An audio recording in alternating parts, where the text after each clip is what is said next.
മസ്തിഷ്കപരമായ പ്രശ്നങ്ങൾ നേരിടുന്ന വ്യക്തികളെ സംബന്ധിച്ചിടത്തോളം ജീവിത നൈപുണികൾ നേടുക എന്നുള്ളത് വളരെ അത്യാവശ്യപരമായ കാര്യമാണ്. ഇന്ന് ഇവിടെ നിങ്ങളുമായി ചർച്ച ചെയ്യാൻ ഉദ്ദേശിക്കുന്നത് എങ്ങനെയാണ് കുട്ടികളിൽ ഭക്ഷണം കഴിക്കുക എന്ന ജീവിത നൈപുണി നേടുക എന്നുള്ളത്. നമുക്കറിയാം, ജീവിതത്തിൽ ഏറ്റവും പ്രധാനപ്പെട്ട കാര്യങ്ങളിൽ ഒന്നാണ് നമ്മൾ ഭക്ഷണം കഴിക്കുക എന്നുള്ളത്.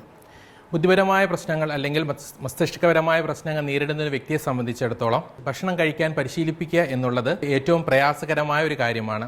ഇത്തരത്തിലുള്ള ഈ ഘട്ടത്തെ നമുക്ക് എങ്ങനെ അതിജീവിക്കാം എന്നുള്ളതാണ് ഈ സെക്ഷനിലൂടെ പറയുവാനായിട്ട് ഉദ്ദേശിക്കുന്നത്. നമുക്കറിയാം, ഭക്ഷണം കഴിക്കാനുള്ള പരിശീലനം നൽകേണ്ടത് കുട്ടികൾ വിശന്നിരിക്കുന്ന സമയത്താണ്. അല്ലാത്ത സമയത്ത് നമ്മൾ പരിശീലനം കൊടുത്തു കഴിഞ്ഞാൽ കുട്ടിക്ക് അത് അരോചകമായി തോന്നുകയും ഭക്ഷണത്തോട് തന്നെ വിരക്തി തോന്നുകയും ചെയ്യാം. സാധാരണ കുട്ടികളിൽ ജനനത്തിന് ശേഷം ഭക്ഷണം വിഴുങ്ങുവാനുള്ള കഴിവ് കുട്ടിക്ക് ലഭിക്കുന്നതാണ്. പക്ഷേ ചില കുട്ടികളെ സംബന്ധിച്ചിടത്തോളം, ബുദ്ധിപരമായ പ്രശ്നങ്ങൾ സംബന്ധിച്ചുള്ള കുട്ടികളെ പ്രത്യേകിച്ച് സംബന്ധിച്ചിടത്തോളം ഭക്ഷണം ഇറക്കുവാനായിട്ടുള്ള ബുദ്ധിമുട്ട് കുട്ടികളിൽ കാണപ്പെടുന്നു. അതിന് പ്രധാനപ്പെട്ട കാരണങ്ങളിൽ ഒന്ന് അവരുടെ തലച്ചോറിലെ കോശങ്ങൾ അഥവാ ന്യൂറോണുകൾക്ക് സംഭവിക്കുന്ന പ്രശ്നങ്ങൾ മൂലമാണ് ഇത്തരം പ്രശ്നങ്ങൾ കുട്ടികളിൽ കാണപ്പെടുന്നത്. ഇത്തരം സാഹചര്യങ്ങളിൽ നമുക്ക് നല്ലൊരു ന്യൂറോളജിസ്റ്റിനെ കുട്ടികളെ കാണിക്കാവുന്നതാണ്. ചില കുട്ടികളെ സംബന്ധിച്ചിടത്തോളം താടിയലിൽ ഉണ്ടാകുന്ന പ്രശ്നങ്ങൾ മൂലം കുട്ടികൾക്ക് ഭക്ഷണം വിഴുങ്ങുവാനും ചവയ്ക്കുവാനും പ്രശ്നങ്ങൾ അനുഭവപ്പെടുന്നു. ഇത്തരമുള്ളപ്പോൾ നമ്മൾ കുട്ടികളുടെ താടിയലിൽ സഹായം ചെയ്തുകൊണ്ട് നമുക്ക് അവരെ ഭക്ഷണം കഴിക്കുവാനായിട്ടുള്ള പരിശീലനം ശ്രദ്ധിക്കാം. എല്ലാ കുട്ടികളും നമ്മൾ നേരത്തെ പറഞ്ഞ പോലെ ഭക്ഷണം കഴിക്കുവാനുള്ള സമയം നമ്മൾ നിശ്ചയിക്കണമെന്ന് പറഞ്ഞു. ഭക്ഷണം കഴിക്കുവാനുള്ള സമയം എല്ലാ കുട്ടികളും നമ്മളോട് പറയണമെന്നില്ല. ചില കുട്ടികൾക്ക് നമ്മളോട് ഭക്ഷണം വിശക്കുന്നു എന്ന് പറയുവാൻ ബുദ്ധിമുട്ട് അനുഭവപ്പെടുന്ന കുട്ടികളുണ്ട്. ഇത്തരമുള്ള കുട്ടികളെ നമ്മൾ ഒരു ടൈം ഷെഡ്യൂൾ അവർക്ക് വേണ്ടി നമ്മൾ ഉണ്ടാക്കേണ്ടതാണ്, മാതാപിതാക്കൾ ഉണ്ടാക്കേണ്ടതാണ്. രാവിലെ എന്താണ് കഴിക്കേണ്ടത്, ഉച്ചയ്ക്ക് എന്താണ് കഴിക്കേണ്ടത്, വൈകുന്നേരം എന്താണ് കഴിക്കേണ്ടത് എന്നുള്ളതിനെക്കുറിച്ച് കൃത്യമായി നമ്മൾ ഒരു ഷെഡ്യൂൾ തയ്യാറാക്കുന്നു. ആ ഷെഡ്യൂൾ അനുസരിച്ചാണ് നമ്മൾ കുട്ടികൾക്ക് ഭക്ഷണം കൊടുക്കേണ്ടത്. എന്നാൽ ഈ ഭക്ഷണം കൊടുക്കുന്ന കൂടെ തന്നെ കുട്ടികൾക്ക് ആ ഭക്ഷണത്തിൻ്റെ ആവശ്യം അറിയിക്കുവാനായിട്ടുള്ള പരിശീലനവും നമ്മൾ നൽകേണ്ടതാണ്. സാധാരണയായി നമ്മൾ കുട്ടികൾക്ക് ഭക്ഷണം കൊടുക്കുന്നത് ഒന്നിച്ചു കൊടുക്കാൻ ബുദ്ധിമുട്ടുണ്ടാകും. ചില കുട്ടികളെ സംബന്ധിച്ചിടത്തോളം ഭക്ഷണം കളയുവാനുള്ള സാധ്യതയുള്ളത് കൊണ്ട് നമ്മൾ കൊടുക്കുന്ന സമയത്ത്, ഭക്ഷണത്തിൻ്റെ പരിശീലനം കൊടുക്കുന്ന സമയത്ത് മാതാപിതാക്കൾ കുട്ടിയുടെ കൈകളിൽ സപ്പോർട്ട് ചെയ്തുകൊണ്ടായിരിക്കണം പരിശീലനം കൊടുക്കേണ്ടത്. തുടക്ക കാലഘട്ടത്തിൽ ആദ്യം കുട്ടിയുടെ കൈത്തണ്ടയിൽ സപ്പോർട്ട് ചെയ്തുകൊണ്ട് പരിശീലനം കൊടുക്കുക, അതിനുശേഷം മുട്ടിന് സപ്പോർട്ട് ചെയ്യുക, അതിനുശേഷം ശരീരത്തിൻ്റെ ഈ ഭാഗത്ത് ചുമലിൽ പിടിച്ചുകൊണ്ട് കുട്ടികളെ സപ്പോർട്ട് ചെയ്യുക. ഇത്തരത്തിലാണ് നമ്മൾ കുട്ടികളെ പരിശീലനം കൊടുക്കേണ്ടത്. നമ്മൾ കുട്ടികളെ പരിശീലിപ്പിക്കുന്നതിന് മുൻപ് നമ്മൾ പ്രധാനമായും ശ്രദ്ധിക്കേണ്ട കാര്യങ്ങൾ കുട്ടിക്ക് ചവയ്ക്കുവാനും വിഴുങ്ങുവാനുമുള്ള കഴിവ് ഉണ്ടോ എന്നാണ്. എല്ലാ കുട്ടികളെ സംബന്ധിച്ചിടത്തോളം ഈ കഴിവ് ഉണ്ടാവണമെന്നില്ല. ഇത്തരമുള്ള കഴിവുള്ള കുട്ടികളെയാണ് നമ്മൾ ഭക്ഷണം കഴിക്കുവാനുള്ള പരിശീലനം നടത്തേണ്ടത്. ആദ്യമായി കുട്ടിയെ ഭക്ഷണത്തിന് ഇരുത്തേണ്ടത് അത്യാവശ്യമാണ്. ഇരുത്തുമ്പോൾ ശ്രദ്ധിക്കേണ്ട കാര്യം, അവന് അനുയോജ്യമായ രീതിയിലുള്ള ഒരു മേശയും കസേരയും ഉണ്ടായിരിക്കേണ്ടതാണ്. ഒറ്റയ്ക്കല്ല കുട്ടി ഇരുത്തി പരിശീലിപ്പിക്കേണ്ടത്.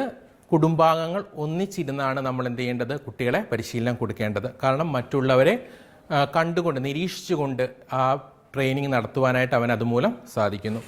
കുട്ടി ഭക്ഷണം കഴിക്കുന്ന സമയത്ത് ആദ്യം തന്നെ നമ്മൾ കുട്ടിക്ക് പെറുക്കിയെടുക്കാവുന്ന തരത്തിലുള്ള ഭക്ഷണങ്ങളാണ് കൊടുക്കേണ്ടത്. ഉദാഹരണം പറയുകയാണെങ്കിൽ ഇഡലി, ചപ്പാത്തി, ദോശ എന്നിവ കഷ്ണങ്ങളാക്കി കുട്ടികളുടെ മുന്നിൽ വെച്ചു കൊടുക്കുക.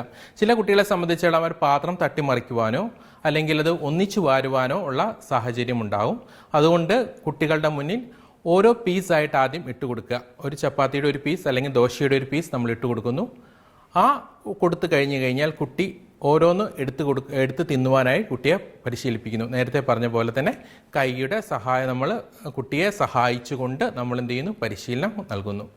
ഇനി ഇത്തരത്തിൽ പരിശീലനം കൊടുത്തു കഴിഞ്ഞാൽ കുട്ടി ഓരോന്ന് എടുക്കാൻ പരിശീലനം നേടിക്കഴിഞ്ഞു കഴിഞ്ഞാൽ നമ്മൾ ഇനി ചെയ്യേണ്ടത് കുട്ടിക്ക് 1-2 കഷ്ണങ്ങൾ ഒന്നിച്ച് ഇട്ട് പരിശീലനം നടത്തേണ്ടതാണ്.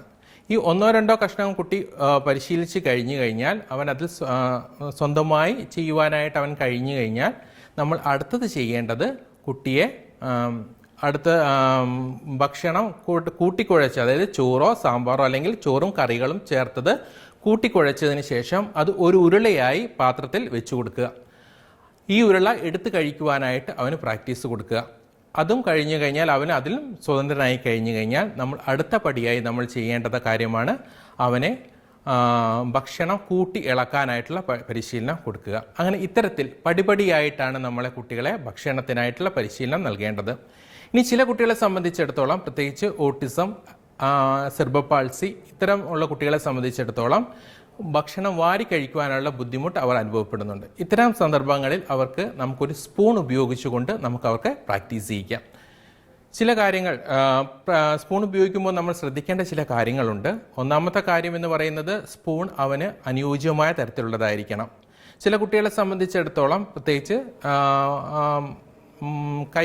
ഫൈൻ മോട്ടോർ പ്രശ്നങ്ങളുള്ള കുട്ടികളെ, വിരലുകൾക്ക് പ്രശ്നങ്ങൾ അവന് വിചാരിച്ച രീതിയിൽ ചലിപ്പിക്കുവാൻ പ്രശ്നങ്ങളുള്ള കുട്ടിയെ സംബന്ധിച്ചിടത്തോളം നമ്മൾ കുട്ടിക്ക് ഒരു സ്പൂൺ കൊടുക്കണം. സ്പൂൺ അഡാപ്റ്റീവ് സ്പൂൺ എന്ന് പറയും. അതായത് എന്തെങ്കിലും തരത്തിൽ അതിൻ്റെ പിടിക്കുന്ന ഹാൻഡിൽ നീളം കൂട്ടുകയോ അല്ലെങ്കിൽ വലിപ്പം വെച്ച് തുണി ചുറ്റി അതിന് വലിപ്പം വെച്ച് കൊടുക്കുകയോ ചെയ്യുന്ന അഡാപ്റ്റീവ് സ്പൂൺ അവർക്ക് വേണ്ടി ഉപയോഗിക്കാം.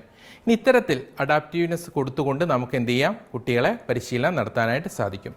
മാത്രമല്ല ആരെങ്കിലും ഒരാൾ സ്പൂണ് കൊണ്ട് കഴിക്കുന്നത് ഒബ്സർവ് ചെയ്യുവാനായിട്ട് കുട്ടിയെ നമ്മൾ അവസരങ്ങൾ ഒരുക്കി കൊടുക്കുക. ഈ അവസരത്തിലൂടെയാണ് അവന് മറ്റുള്ള ആളുകളെ കാണുവാനും അവന് പരിശീലനം നേടുവാനും അവന് സാധിക്കുന്നു. ഇനി ഇത്തരത്തിൽ നമ്മൾ കുട്ടികൾക്ക് പരിശീലനം കൊടുക്കുക. ഇതേപോലെ തന്നെ നമ്മൾ പരിശീലനം കൊടുക്കേണ്ട ഏറ്റവും പ്രധാനപ്പെട്ട കാര്യങ്ങളിൽ ഒന്ന് എന്ന് പറയുന്നത് ഓട്ടിസം കുട്ടികളെയാണ്. ഓട്ടിസം കുട്ടികളെ പരിശീലിപ്പിക്കുമ്പോൾ അവർക്ക് സെൻസറി പ്രോബ്ലംസ് വല്ലാതെ ഉണ്ടാവും. കയ്യിൽ കുട്ടികൾ എന്താണ് പറയുക, ആഹാര സാധനങ്ങൾ എത്തുമ്പോഴുണ്ടാകുന്ന പ്രശ്നങ്ങൾ, കയ്യിൽ നനവ് വരുമ്പോഴുണ്ടാകുന്ന പ്രശ്നങ്ങൾ, ഇത്തരത്തിലുള്ള പ്രശ്നങ്ങൾ കുട്ടികൾ അധികമായി കാണിക്കുകയാണെങ്കിൽ നമുക്ക് അത്തരം കുട്ടികളെ ഒക്കുപേഷണൽ തെറാപ്പിസ്റ്റിൻ്റെ സഹായത്തോടു കൂടി ട്രീറ്റ് ചെയ്യാനായിട്ട് സാധിക്കും. ഇതാണ് പ്രധാനമായും നമ്മൾ ഒരു കുട്ടിയെ ഭക്ഷണം കഴിക്കുമ്പോൾ നമ്മൾ ശ്രദ്ധിക്കേണ്ട കാര്യങ്ങൾ. ഇത്തരം കാര്യങ്ങൾ നമ്മൾ നിരന്തരമായി കുട്ടിയെ ചെയ്തുകൊണ്ടിരുന്നു കഴിഞ്ഞാൽ കുട്ടികളിൽ ഭക്ഷണത്തിനുള്ള ശീലമുണ്ടാകും. ഭക്ഷണം കഴിക്കൽ മാത്രമല്ല, വെള്ളം കുടിക്കാനുള്ളതും ഇതേപോലെ തന്നെ സ്റ്റെപ്പുകളായി കുട്ടികളെ പഠിപ്പിക്കുക. ഇത്തരത്തിലുള്ള രീതിയിലുള്ള പഠനം മൂലം കുട്ടികൾക്ക് ഇത്തരത്തിലുള്ള നൈപുണികൾ, ഭക്ഷണം കഴിക്കാനുള്ള നൈപുണികൾ കുട്ടികൾക്ക് ഉണ്ടാവുകയും അത് അവൻ്റെ സ്വതന്ത്രമായ ജീവിതത്തെ സഹായകരമാവുകയും ചെയ്യുന്നു.